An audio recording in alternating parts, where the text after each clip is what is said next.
Enggak itu. Kenapa tiba-tiba kena serangan jantung?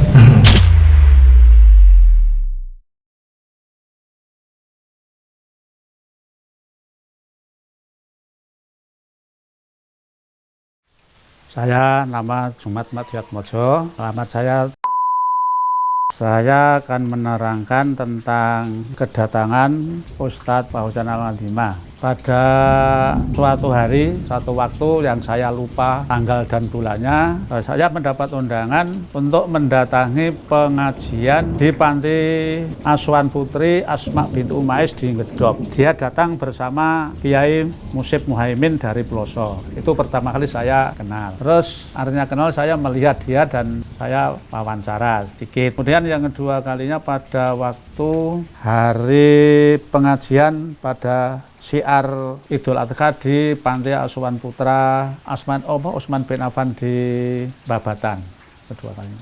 Terus selanjutnya Majelis Taklim Al-Ikhwah itu akan mengadakan pengajian rutin tiap tanggal 1 Muharram. Pada waktu itu saya dimintai tolong oleh pengurus supaya mengantarkan ke Ploso yang dimaksud untuk mengundang Ustadz Fauzan ini. Saya antar ke sana. Jadilah Ustadz Fauzan memberi pengawasan di sana. Tapi pada itu saya tidak mendengarkan, saya mendengarkan dari jauh karena pada itu berbarengan dengan SKBM Muhammadiyah di Muntilan. Saya mendengar sebentar lalu saya pergi ke Muntilan untuk datangi SKBM itu. Pada suatu ketika saya juga lupa tanggalnya, tapi harinya Selasa karena saya ingat saya pulang dari pengajian di Muntilan itu dicegat oleh adik saya.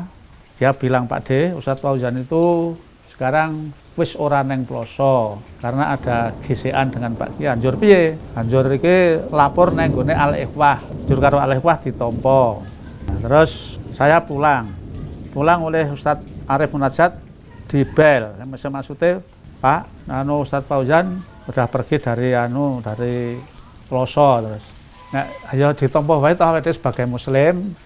Oke Pak, niku Mas Agam itu remaja Masjid Nurul Huda mengatakan bahwa di Masjid Nurul Huda ada tempat. Ya memang ada. Nah, kecuali itu ada 4 tempat Pak itu kata Arif Munajat. Di Tirto, kemudian di Kawron, kemudian di Turen Sumbung, Kawron Muntilan, kemudian di Islamic Center Sucen. Oh nggih, terus nggih pun ditenggo mawon iki Ustadz mangke ajeng mriki ya. Akhirnya datang saya beritahu tempatnya di Masjid Nurul Huda. Ini seperti ini zamannya orang tua-tua, nanti untuk sementara Ustadz bisa bertempat di sini. Ya, terus monggo sekarang nilai sing Kawron, yang Kawron tidak ketemu, wonge ra ketemu. Terus saya tak tanya pada teman saya juga nggak tahu rumah kosong yang ditawarkan itu nggak ada. Nanti Ustadz Fauzan ini sudah omongan lewat HP sama istrinya. Istrinya bilang kalau di Tirto aja yang saya malah seneng kalau dengan orang-orang tua. Nah, akhirnya diputuskan ke situ. Terus saya pulang menghampiri teman saya yang sebagai takmir yaitu saudara Bapak Asrop, dan Pak Asrop mula-mula dia ya mengatakan begini. Aku neng kene kono apa, Pak? Neng kene kok ben melu sik iki sono ki kok ndak ra ya saja aku dipikir ngono wong kuwi arep gawe becik arep ngewangi resik-resik ben dadi makmur masjid. Oh iya. Terus yang kedua saya marangi Pak Supri itu takmir yang satu.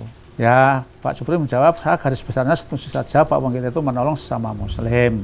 Ya akhirnya terus datang ke situ. Dia bertempat tinggal di ruang sebelah masjid itu yang oleh remaja masjid digunakan untuk sering kalau ada kegiatan untuk ya transit kiai dan sebagainya. Nah setelah itu terus kami berpikir kita mungkin dia selamanya di situ, terus untuk sementara dipindah ke TPA. Nah, terus dia sudah membenahi TPA itu. Pertama kali takmirnya itu sudah memberikan tempat, yaitu pintunya dibenahi yang tidak layak, ini pintu di sini dipandasi ini diberi jendela sini dan sebagainya, kemudian diberi eternit dan lain-lain. Nah, setelah selesai Ustadz sudah mau pindah ke sana. Nah, pindah terus dia melengkapi supaya saat tiba di sini itu nyaman. Saya melengkapi itu, kata Ustadz saya akan melengkapi dengan meja tamu, meja makan, seperti untuk tidur dan sebagainya. Sehingga orang itu pada heran, loh ini tempat tidak punya sendiri kok dibangun, diperbaiki, gimana, apa itu sudah miliknya itu. Akhirnya kerusuhan ini mulai timbul. Ada Sasus di sana, ini gini. Nah. Kecuali itu suatu ketika, itu Pak Supri ini datang ke Kiai Musib. Maksudnya untuk jual beli burung jala. Tapi itu juga menyangkut masalah Ustadz Fauzan itu. Mengatakan bahwa Ustadz Fauzan itu ada artinya itu orangnya tidak ya beginilah, terus lapor pada saya. Dan lapor di masjid, saya duduk bertiga sama Pak Suroso. Lalu jawabnya begini, yo aku urung kenal karo wonge, yo dadi orang ngerti persis. Saya tidak menafikan isu-isu maksuhan itu yang negatif itu, tapi sebagai seorang muslim saya menjaga diri saya, jangan-jangan saya menyinggung perasaan atau merendahkan diri. Sekarang saya tunggu bukti-buktinya. Kalau dia itu orang orang tidak baik, nanti saya tunggu bukti-buktinya saja. Kalau memang sudah berbukti ya saya akan bertindak sebagaimana mestinya. Ya akhirnya pada waktu itu berjalan terus lah. Saya sempat ketika wawancara dengan Ustadz Fauzan ini saya sempat bilang begini, sampai di sini saya pertama ini sebatas menolong saja, memberikan tempat. Saya tidak mengharap kebaikan dari penjenengan. Artinya saya tidak membebankan jenengan tak kon ngape-ape terus.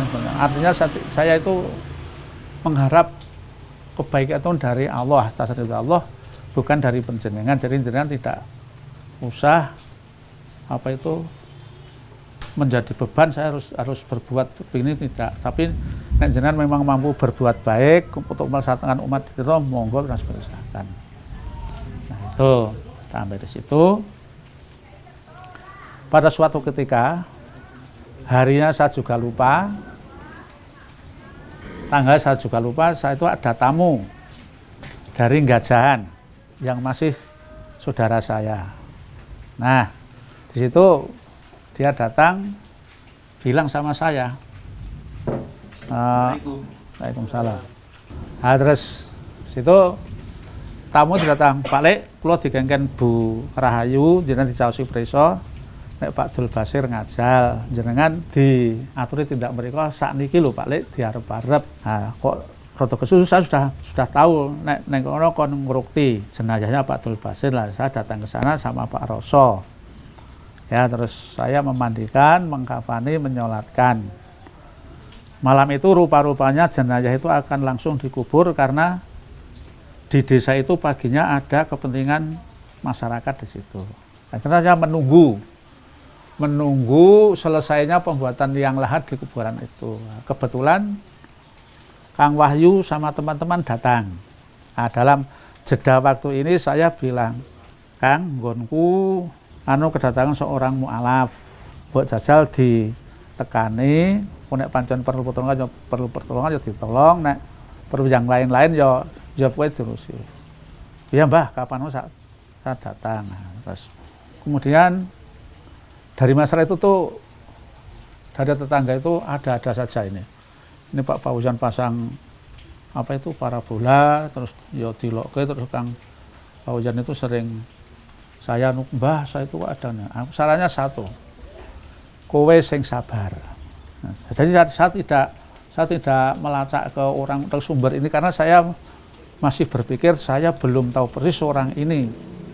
Wong apik tenan pun aku ora mbelani, aku mengandani kamu yang sabar. Sampai kemarin kan Ustadz Fauzan jenengan perisa ya, ketika di sana itu kan aku menggandani rombah gaji siji nglingandani mengkon sabar. Jenengan mireng itu? Yeah. Ya itu. Jadi saya tidak menyalahkan yang lain.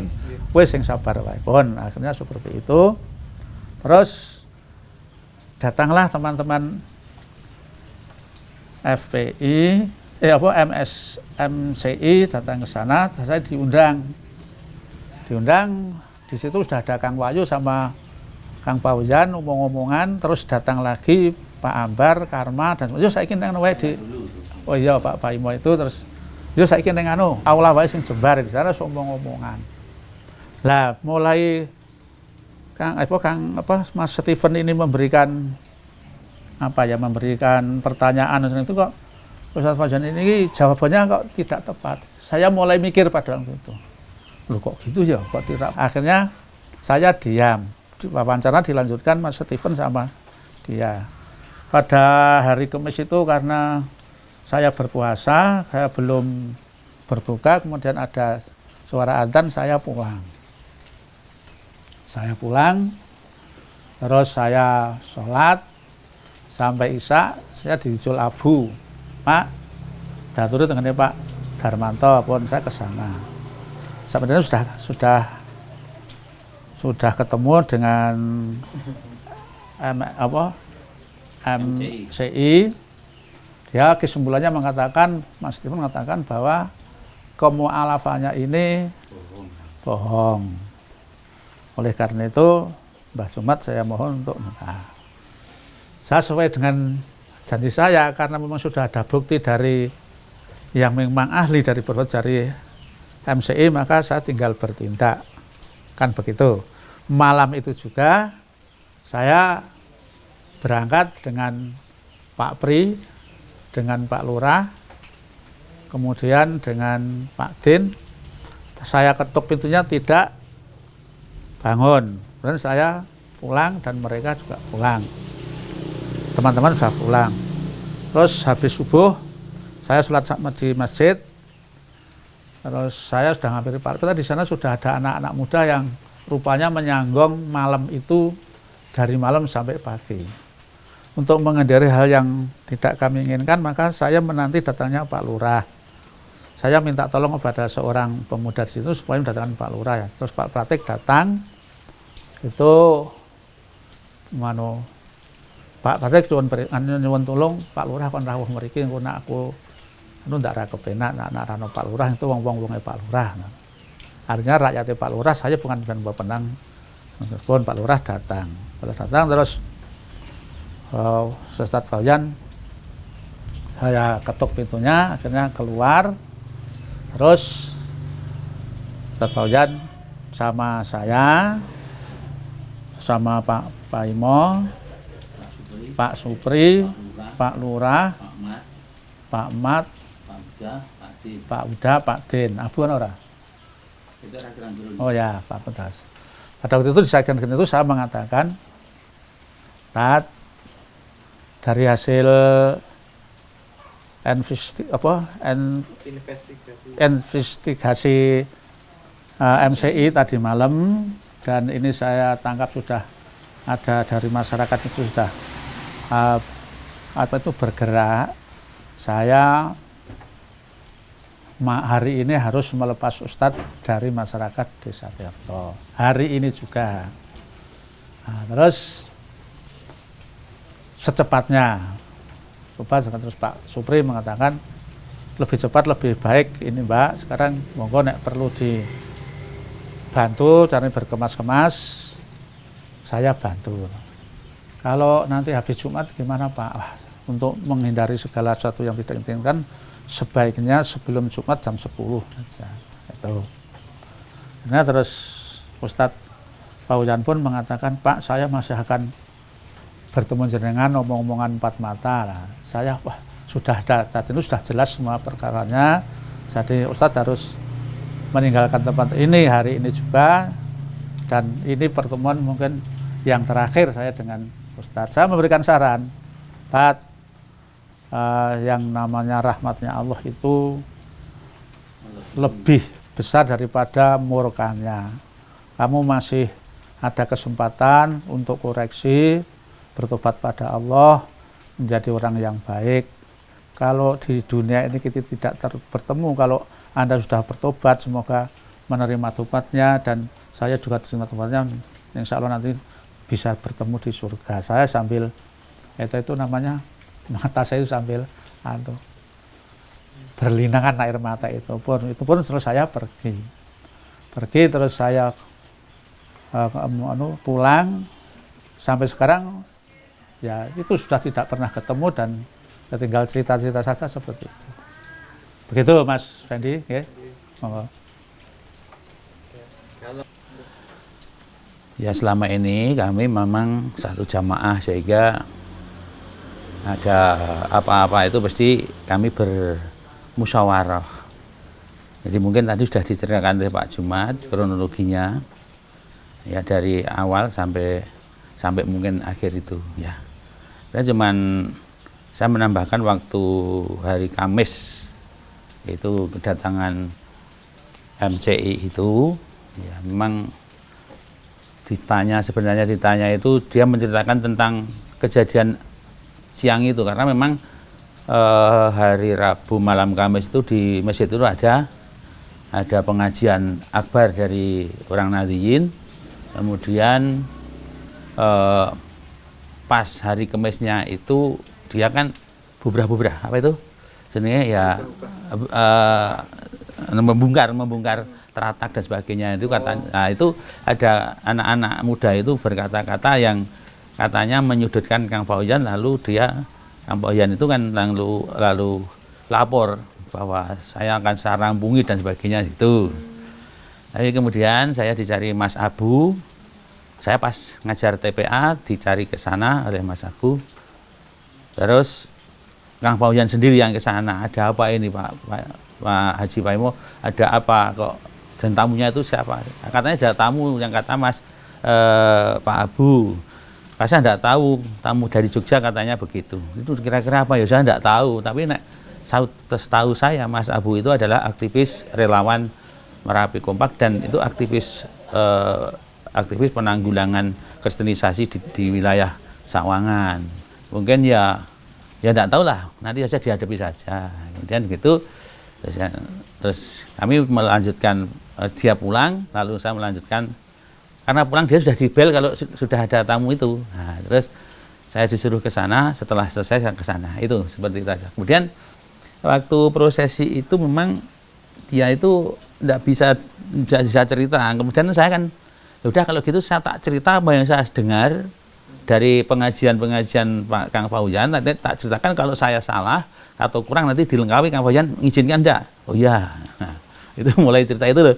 Mulai cerita, tapi setelah berkenalan sebentar satu kata dia stop. Tidak begitu dan sebagainya, akhirnya dia berdiri, kemudian saya mau ketemu dengan Pak Stephen Empat Mata. Ya sudah sampai itu aja. Gitu. Itu yang tambahan saya. Kalau yang didengar warga ceritanya kemualafan beliau seperti apa, Pak? Tidak masalah itu, kalau kemarin tidak tahu, belum tahu.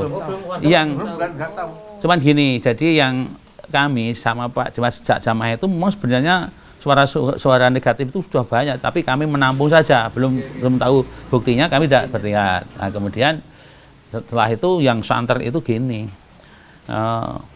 ya itu waktu yang nyinggung anak-anak itu yang nyinggung gitu, wah enak jadi ustadz ya, cari duit argo butan dewi gitu, katanya gitu. Nah, dan itu sudah sadar sebelumnya itu ada yang Pak Ustadz itu kok cari uang, alasannya untuk mendirikan pondok pesantren di Tirto.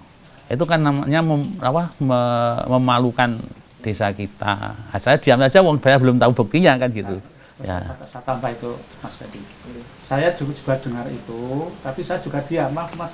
Karena mengapa? Karena Kang Fauzan juga pernah bilang, pulau Pak, pulau jumpa dana, mungkin ngiri-ngiri jempol gambar pondok. Mungkin nonton baca tentang pinten, terus di sini itu akan saya ajar, tidak hanya saya ajari dengan dengan pelajaran agama saja, tapi juga saya bisa mengajar bahasa Inggris atau pelajaran yang kurang itu nanti bisa, nanti anak-anak itu akan lebih cerdas Pak, kalau ini nanti tempat ini sudah jadi, begitu bilangnya begitu. Nah, jadi gini Mas, jadi kami bertahan karena memang kompetensi dia itu, Pak Kang Fauzan itu mengatakan bahwa dia memang lulusan pernah ke pondok pesantren. Nah, kami memang butuh orang yang nunggu di TPA itu, karena kan kita sudah merencanakan memang gedung TPA ditambah dengan ruang untuk marbotnya. Jadi untuk yang ngurusi sebenarnya sudah gitu. Itu datang katanya mempunyai qualified atau mempunyai kepintaran seperti itu, ya kita butuhkan itu, gitu aja. Tapi kalau itu ada suara-suara itu kami tampung saja, belum kami sudah bertindak gitu. Nah. Terus yang sering diucapkan beberapa kali itu begini Mas Fandi.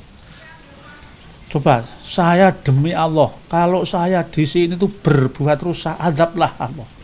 Tapi saya di sini akan berbuat baik. Betul itu sampai menangis-nangis itu tidak. Itu berkali-kali diucapkan. Begitu. Oke, betul. Nah. Ada lagi mungkin Pak? Sudah itu aja, enggak, setahu saya itu. Dan memang sebenarnya saya buka WA saya itu, dia itu tanggal 17 Oktober itu belum di sini ya. Gitu. Berarti kira-kira ya setelah tanggal 17 Oktober. Tanggal 17 Oktober itu kan baru survei ke sini, kemudian dia katanya butuh kendaraan, terus saya yang Pak Yani ketua LFA itu udah ngono. Nah, terus saya ambil itu pagi-pagi ke sana sama Kang Poyan. Dinane Selasa kok malam. Tanggal 17. Berarti habis Ning masih tidur di Peloso. Saya ngambil ke sana. Ya. Itu. Jadi cuman niat kami itu sebenarnya berbuat baik. Nah, saya dengar orang dalam tanda petik terdolimi ya. Nah, kita mosok sama Muslim kok tidak menolong, dan apa saja yang bisa kami tolong ya kita tolong, karena butuh tempat tinggal ya kita beri, dan qualified dia itu katanya kompeten, dia itu punya bisa pondok pesantren ya kami butuh, karena itu ya saya tampung saja. Tapi alhamdulillah Allah itu maha tahu dan maha menyelamatkan orang-orang yang beriman, mungkin gitu lalu dibongkar itu. Alhamdulillah saya berterima kasih kepada MCI yang telah menjadi sebab kami diselamatkan oleh Allah, ya, menjadi sebab sama diselamatkan oleh Allah, sehingga tidak berlarut-larut kami dalam kesusahan ini. Nah, itu. Pengakuan dia setiap mengisi kajian itu, ceritanya dia mengalami seperti apa? Oh ya. Kronologi dia itu yang pernah diceritakan setiap dia mengisi. Ya. Dia sebagai mantan pangkul sebagainya. Ya, gini. Yang saya dengar ya, tapi mungkin ya enggak seluruhnya, yang saya ingat saja, orang tua itu sering lupa. Jadi di mana-mana itu menerangkan bahwa dia itu dulu setelah lulus dari Undip, kemudian dia itu kerja di mana, di gereja, jadi orang gereja, tapi saya tidak tahu gerejanya kok ya tidak diterangkan. Nah, di gereja kemudian disekolahkan di teologi, ya, di Universitas Teologi.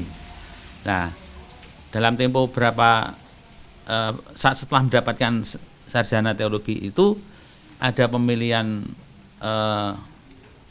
di gereja itu, ada pemilihan yang diminta oleh gereja yang diminta oleh Vatikan gitu kan ya Pak. Itu Vatikan gitu.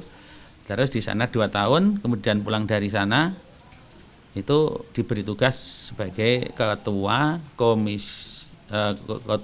misionaris, dalam substansinya adalah merusak akidah akhlak orang Islam gitu. Kemudian begitu, karena dia itu mau merusak orang Islam, maka dia mempelajari yang jadi pedoman orang Islam, yaitu Al-Quran. Nah, gitu. Nah, setelah mempelajari Al-Quran, dia itu ketemu dengan surat Al-Maidah ayat 72 yang menerangkan bahwa sungguh kafir orang yang mengatakan bahwa Isa itu, bahwa Allah adalah Isa putra Maryam. Ya, gitu yang itu nanti dibuka itu. Para ladina qalu innallaha masihu bin Maryam. Ya, itu. Nah, seperti itu. Kemudian dalam kebimbangan dia, ini kok betul-betul dicocokkan dengan Injil. Katanya di dalam Injil itu juga Tuhan Yesus itu tidak pernah mengaku bahwa dia itu Tuhan. Bahkan mari kita sembah Tuhan Allah, Tuhanku dan Tuhanmu, begitu. Jadi dicocokkan, kemudian dia bimbang. Nah, dalam kebimbangan ini dia itu langsung kecelakaan itu, katanya gitu, kecelakaan bahwa di dalam mati suri itu selama 3 hari, karena kebiasaan orang Katolik apa Kristen ya, pokoknya orang ya gitu. Kok Kristen kok Katolik gitu, tidak saya perhatikan, karena memang sama saja menurut saya sama saja antara Katolik dan Kristen. Nah itu setiap disemayamkan dulu kalau orang meninggal itu sudah ditandani dan sebagainya, masukkan peti, pesan kode, lalu disemayamkan 3 hari. Selama 3 hari itu dia katanya di alam lain, diberitahu, dituntun oleh seseorang, diberitahu ini tempat kok indah sekali, apa dikatakan. Bahkan saya hampir menyamakan seperti Mi'raj Rasulullah itu. Nah, di tempat-tempat itu diberitahu katanya begitu. Diberitahu ini tempat-tempat orang-orang yang taat, yang beriman kepada Allah. Yang ini tempatnya orang-orang yang di neraka, orang-orang yang kafir dan ulama su gitu. Nah, itu diterangkan seperti itu. Kemudian dia di situ yang tanya, yang bisa masuk surga, yang tempat yang bagus itu siapa? Itu orang Islam saja yang bisa. Jadi agama yang benar itu agama Islam gitu. Nah, setelah dia itu bangkit dari mati surinya itu, kemudian dia menyatakan masuk Islam dan diusir oleh orang tuanya, kemudian masuk ke pondok pesantren Al-Hidayah, Siddiqiyah Jakarta. Kemudian dia 3 tahun di situ, pindah ke Banten. Di Banten ber-8 tahun sudah dapat sertifikat dakwah gitu. Nah, dakwahnya dia itu karena dulu waktu jadi misionaris itu punya 5 program untuk menjauhkan orang Islam dari Islamnya. Antara lain satu, menjauhkan umat Islam dari adzan.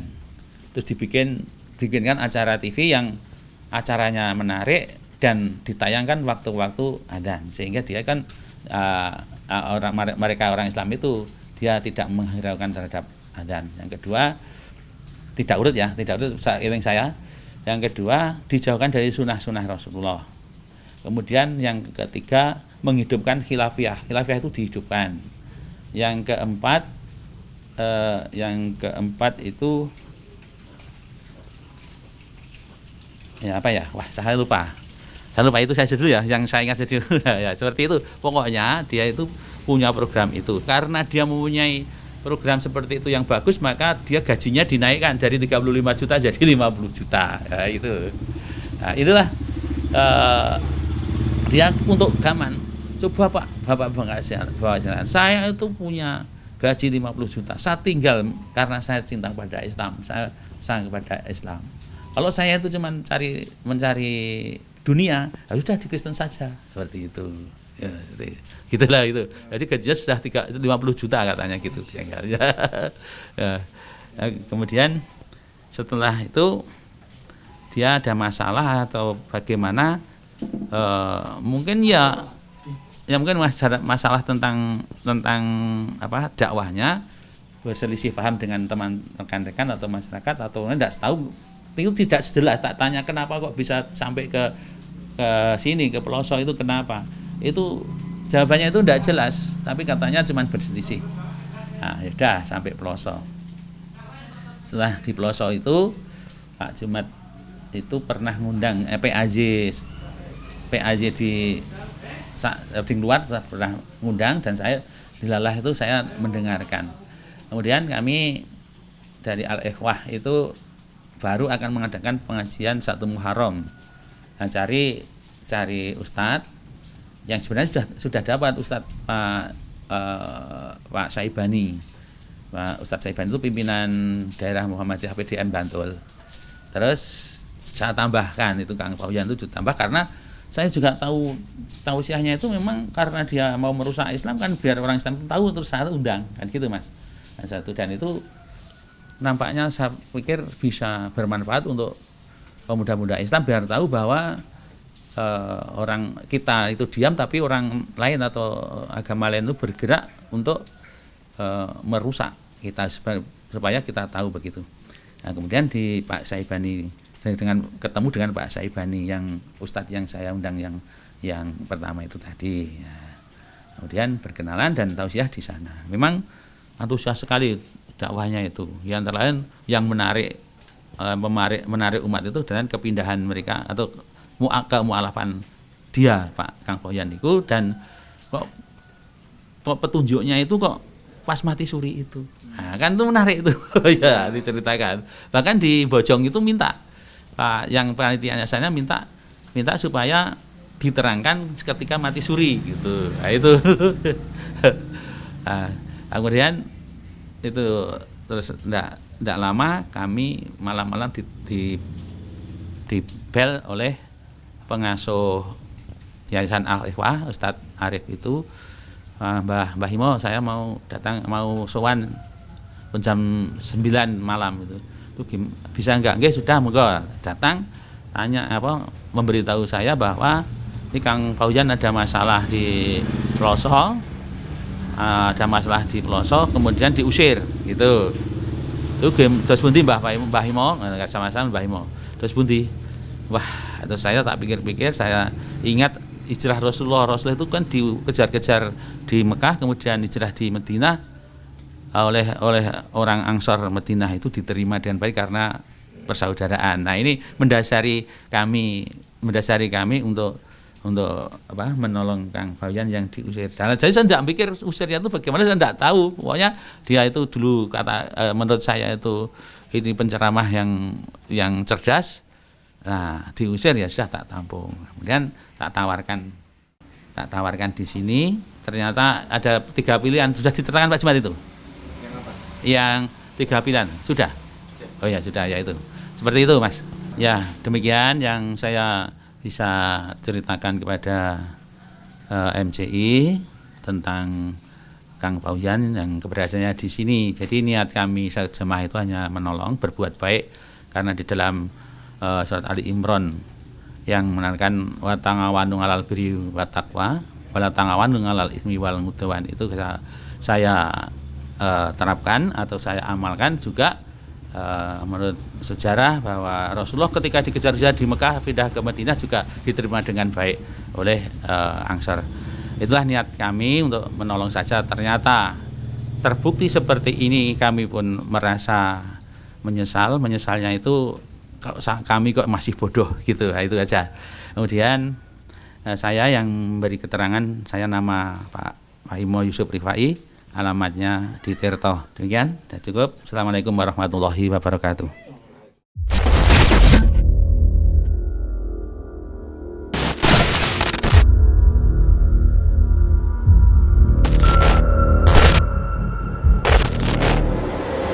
Mau minum obat dulu Pak, bentar. Minta aja minum obat dulu.